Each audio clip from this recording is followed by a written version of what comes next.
எங்களுடைய வருமானத்தில் நாங்கள் மேக்சிமம் எவ்வளோ செய்ய முடியுமோ செய்து அவைகளை பராமரிச்சுட்டு வரோம். அண்டை வீட்டார்களுக்கு கூட எந்த சிரமமும் இல்லாமல் ரொம்ப பார்த்து தான் அவைகளை வீட்டில் வச்சு நாங்கள் பராமரிச்சுட்டு வரோம். இப்படி நீண்ட நாட்களாக எங்களுடனே தங்கிட்ட இந்த நாய்களுக்கும் எங்களுக்கும் இடையில் ஒரு பெற்றோர் குழந்தைங்களுக்கான ஒரு பந்தம் உருவாக்கி இருக்குது.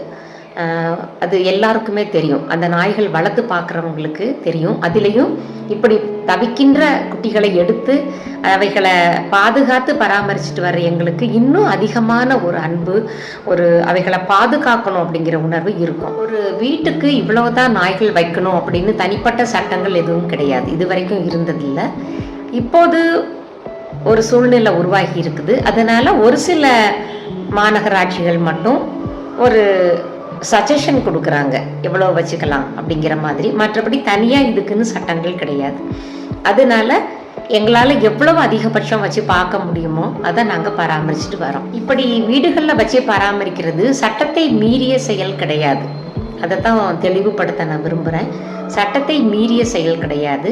அப்படிப்பட்ட சட்டங்கள் எதுவும் இல்லாத நிலைமையில், அரசாங்கத்தினுடைய ஆதரவு அமைப்புகளும் இல்லாத ஒரு சூழ்நிலையில் அந்த விலங்கு நல ஆர்வலர்களாகிய செயல்பாட்டாளர்களைய நாங்கள் அதை எடுத்து நாங்கள் பராமரிச்சுட்டு வரோம்.